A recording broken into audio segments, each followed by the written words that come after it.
The fog hung low over the battlefield, like the breath of ghosts, curling through the ruins of a nameless village that had been burned 3 times in 1 week. In the distance, artillery thundered with the rhythm of a dying heartbeat. It was 5:17 a.m., the kind of hour when the world feels suspended between yesterday's horror and today's uncertain dawn. A single soldier stumbled through the smoke, face smeared with mud, uniform torn, one sleeve missing, dog tags glinting faintly in the dim firelight. His rifle hung from his shoulder, but he wasn't holding it like a weapon anymore. He held it like a burden. His name? Michael Donovan, U.S. Army, 1918. But no one called him a hero then. Not yet. Not when he walked alone into no man's land, carrying a white flag torn from a bedsheet, soaked in the blood of men who had once been his brothers. He wasn't following orders. He wasn't obeying command. He was doing something forbidden, something unthinkable. He was going to stop the war, alone. Before we begin, if you love powerful, true stories from history, subscribe to SPN History. Like, comment, and share this video to help others discover forgotten heroes who changed the world. Now, let's go back to where it all began. It was the spring of 1918, northern France, the Western Front. The ground was a graveyard of steel and mud, trenches carved into the earth like open wounds. Men had stopped believing in victory. They believed in survival, and barely that. The stench of cordite and death was so constant that new soldiers stopped noticing after a week. Donovan had been there for months. Once, he was a farm boy from Kansas. Strong hands, calm eyes, quiet heart. He used to mend fences and milk cows before dawn. But war had stripped him of that simplicity. The boy who left home to fight for freedom was gone. What remained was a man who'd seen the world at its most merciless. On April 10th, his unit, the 116th Infantry Regiment, was ordered to advance through Below Wood. The Germans had fortified the ridge. Command said it would be a short push. It became a slaughter. Shells screamed overhead, trees exploded like matchsticks, and machine guns tore through the morning mist. Donovan's closest friend, Corporal James Walker, was hit in the neck beside him. He died without a word, his eyes open, reflecting the gray dawn. Donovan never forgot that look. For hours, the Americans charged, retreated, charged again. The mud swallowed their boots, the barbed wire ripped through their uniforms, and the air was thick with gas and terror. By nightfall, over 200 men from Donovan's battalion were dead or missing. When silence finally fell, it wasn't peace, it was exhaustion. The kind that seeps into your bones and never leaves. That night, Donovan sat in a flooded trench, listening to the moans of the dying echoing from no man's land. Somewhere out there, someone was crying for water. Someone else was praying in German. And in that moment, Donovan realized something that would haunt him forever. That the voices of the dying sound the same, no matter what side they're on. He closed his eyes, and for the first time in months, he didn't think of victory or vengeance. He thought of home, the wind through Kansas wheat, his mother hanging laundry in the sun, the sound of church bells on Sunday. And then, he heard a faint voice. "Help, bitte." It was German, weak, terrified. Donovan froze. The voice came from beyond the wire, the place every soldier was warned never to go. No man's land. At first, he tried to ignore it. He told himself it was a trick, enemy bait. But the voice came again, this time softer, almost human in its desperation. Bitte, Wasser. Water. He looked around. No officers were awake. Most of his comrades were asleep, drunk on exhaustion and morphine. Without another thought, Donovan filled his canteen, grabbed a torn white cloth from the medic's kit, and climbed out of the trench. The air outside was still, heavy with mist. Each step through the mud sounded like a confession. The stars were fading, and the horizon glowed faintly red with the promise of another bombardment. He found the man lying half buried in the muck, a German, barely 20. A bullet had torn through his leg. His face was pale as paper. When Donovan knelt beside him, the boy flinched, expecting death. Instead, Donovan uncorked his canteen and lifted his head gently. "Drink," he whispered. The German hesitated, then drank. His eyes filled with tears. "Danke." He nodded, his own throat tight. "Don't thank me, just live." But as he turned to go, something in him broke. He looked around at the vast, broken landscape, thousands of bodies, American and German alike, tangled in wire and shadow. And he whispered to himself, "This isn't war anymore. It's madness." He didn't know then that this single act, a soldier giving water to his enemy, would set in motion one of the most astonishing moments of the First World War. The next morning, when his commanding officer found out, Donovan was reprimanded for aiding the enemy. But the story spread, through whispers in the trenches, across both sides of the front. An American gave water to a dying German. Maybe not all enemies are monsters. And somewhere on the German side, an officer named Friedrich Adler heard the rumor and couldn't stop thinking about it.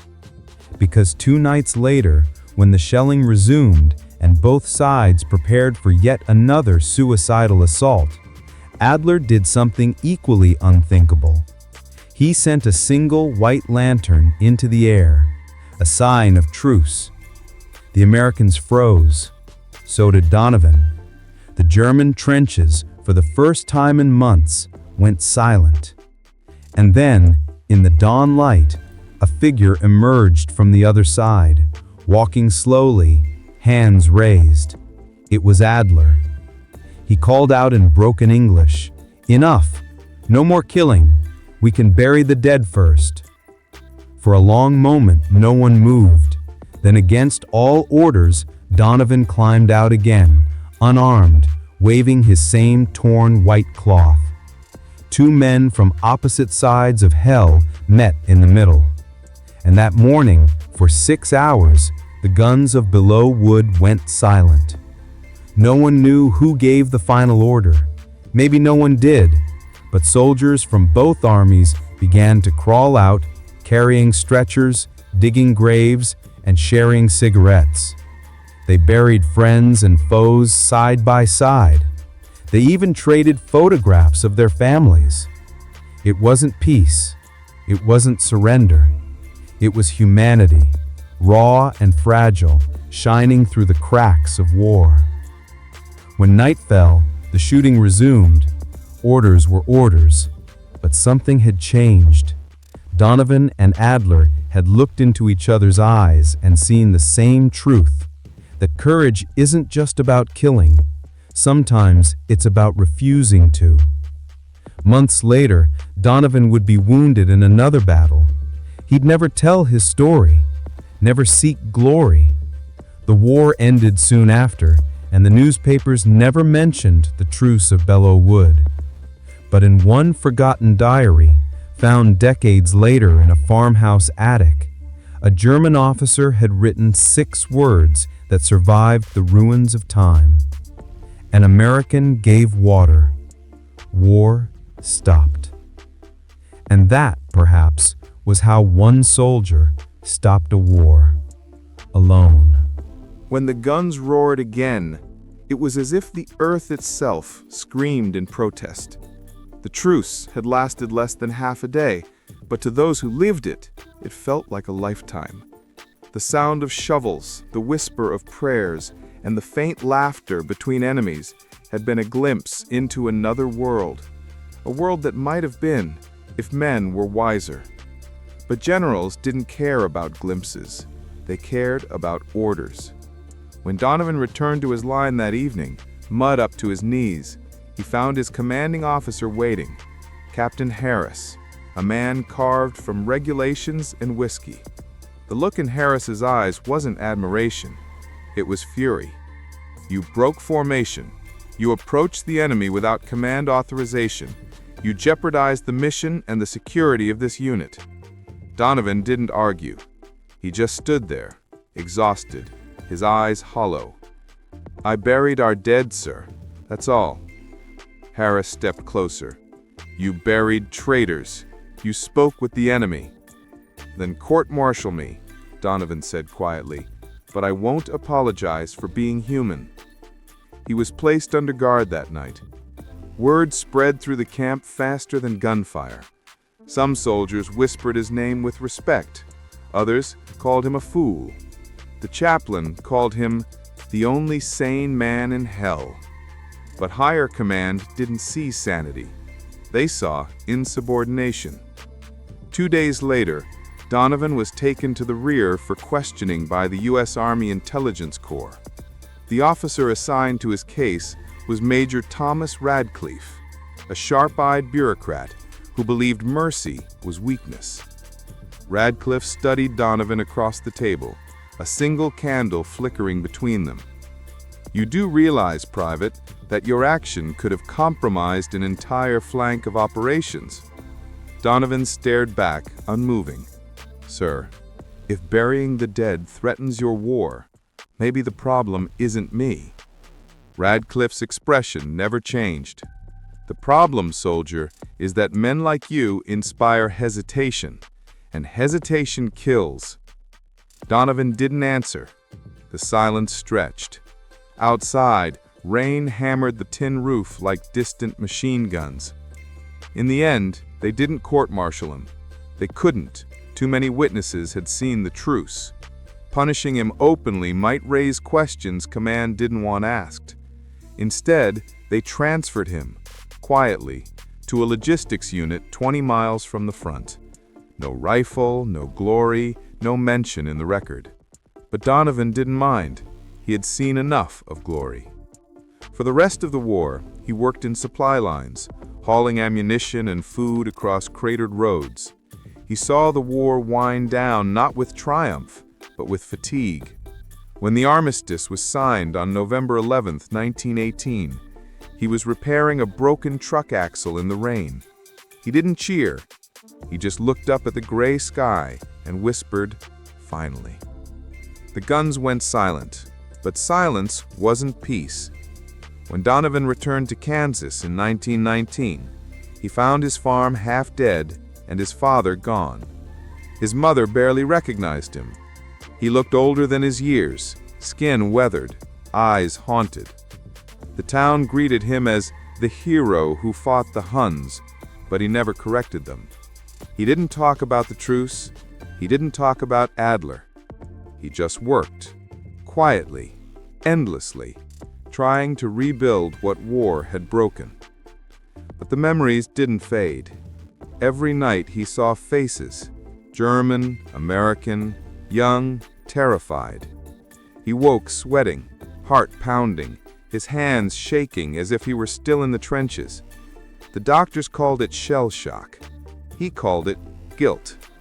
Because deep down, he believed he had failed. He hadn't stopped the war, not really. He'd only paused it. In 1923, a letter arrived. It was written in careful English from Hamburg, Germany. The sender was Friedrich Adler. "To my friend in Kansas, I hope this reaches you. I remember your face. I remember the silence. Many of us never forgot. Because of that morning, I left the army. I could not kill again. You may think you did little, but you changed one man. Maybe that is how peace begins, one man at a time." Donovan read the letter a dozen times, then he placed it in a small wooden box with his dog tags and the torn white cloth he had carried that day. He never spoke of it to anyone. Years passed. The world moved on. The Great War became history.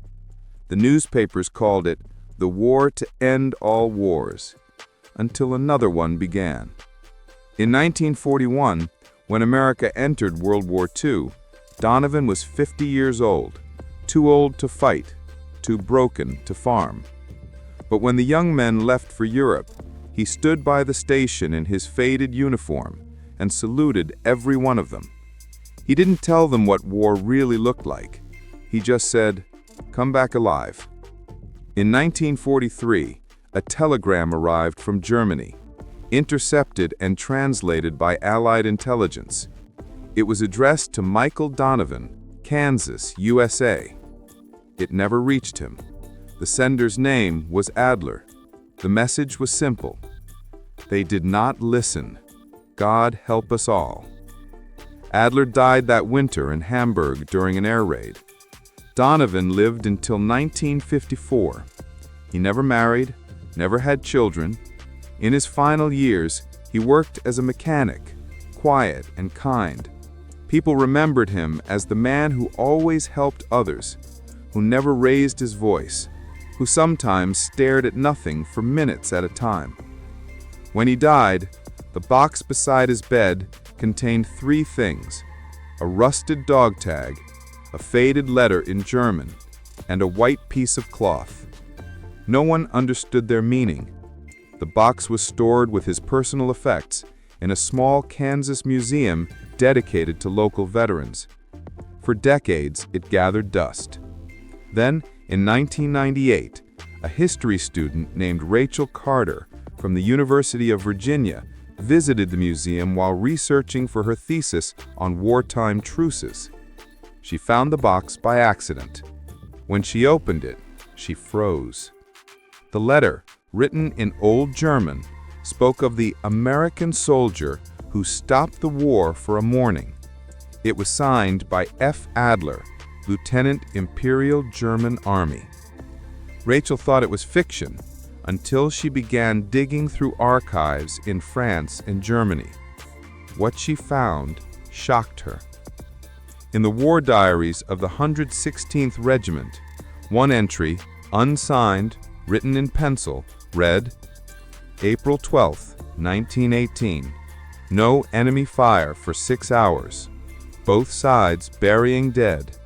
No orders received. Possibly spontaneous truce. One man crossed lines first. That one line would change how history remembered Belleau Wood. Rachel traced the name Donovan through military records, farm registries, even census data. Piece by piece, she rebuilt the life of the man who had done the unthinkable and been erased for it. In 2002, she published her paper, The Soldier Who Stopped a War. It caused a sensation. Newspapers picked it up. Documentaries followed. Veterans groups honored his name. The Kansas Museum placed Donovan's box in a glass case under soft yellow light. The white cloth was folded neatly beside the letter. On the plaque below, it read, Private Michael Donovan, 1893 to 1954. He crossed enemy lines with no weapon, no orders, and no hate. For one morning, the guns fell silent. People came from across the country to see it. Veterans left medals beside the case. Children pressed their hands against the glass. And somewhere, if history has a conscience, perhaps it whispered, "This is what courage looks like." Because Michael Donovan never wanted to be remembered as a hero. He just wanted the killing to stop. And for 6 hours, it did. When Rachel Carter left the Kansas Museum that evening, The sun was dipping below the horizon, turning the sky bronze and violet. The same color, she thought, that soldiers might have seen at Belleau Wood before dawn. Something inside her refused to let the story rest. There was too much missing, too many blank pages. A single anonymous diary entry and one German letter could not explain why a truce of that scale vanished from the records. She decided to go to France. A month later, she stood among the rolling fields near Chateau Thierry, where Belleau Wood still existed, though now it was quiet, green, almost peaceful. The trenches were overgrown with grass, the earth heavy with memory. Rachel carried Donovan's photograph in her coat, a black and white image she had found in a Kansas archive. He looked like any other soldier of the time, strong jaw, calm eyes, a boy trying to look like a man. She found an old French caretaker there, a man named Luc Moreau, whose grandfather had fought in the same area. When she showed him the photo, Luc frowned and said something in French, then pointed toward the forest. "There," he said in halting English. "They called it Le Matin de Silence, the morning of silence. My grandfather said it really happened. The Germans and Americans stopped fighting. They buried the dead together." Rachel felt a chill. "Do you know why it wasn't recorded?" Luke shrugged. "Because generals hate stories without victory." That night, Rachel couldn't sleep. She sat in her rented room, surrounded by stacks of notes and copies of military reports. The more she read, the clearer it became. Someone had tried very hard to erase Donovan's name. In one document, a faded report marked Confidential 1918, she found a clue. Private M. Donovan reassigned due to unauthorized contact with enemy personnel. Incident classified under Morale Protection Directive. All field correspondence to be suppressed. Morale Protection Directive. It meant censorship. The Army had silenced him not because he failed, but because he succeeded. Rachel flew next to Berlin, hoping to trace Adler's side of the story. She visited the Bundesarchiv, the vast German Federal Archive, where a historian named Dr. Erich Neumann helped her search through Imperial Army records. After 3 days, they found something extraordinary. A small, yellowing folder labeled Belleau Wald, April 1918. Inside were field notes from a German intelligence officer. Among them, one page stood out. Truth proposed spontaneously by Lieutenant Adler, following observation of enemy soldier providing aid to wounded. Engagement ceased temporarily by mutual understanding. No orders issued from command. Below that was a sketch, crude but unmistakable, of 2 men shaking hands between lines of barbed wire. Rachel stared at it for a long time. "That's him," she whispered. "That's Donovan." Dr. Neumann nodded slowly. "You understand what this means. If this report had been known, both sides would have been accused of weakness. It was easier to pretend it never happened." For months, Rachel pieced together fragments, letters, photos, war journals. She found testimonies from families who remembered hearing about the day the guns stopped. One old veteran, age 103, told her, "My father said there was a man who walked into hell with no weapon. He said the war held its breath." The story was real, and history had buried it.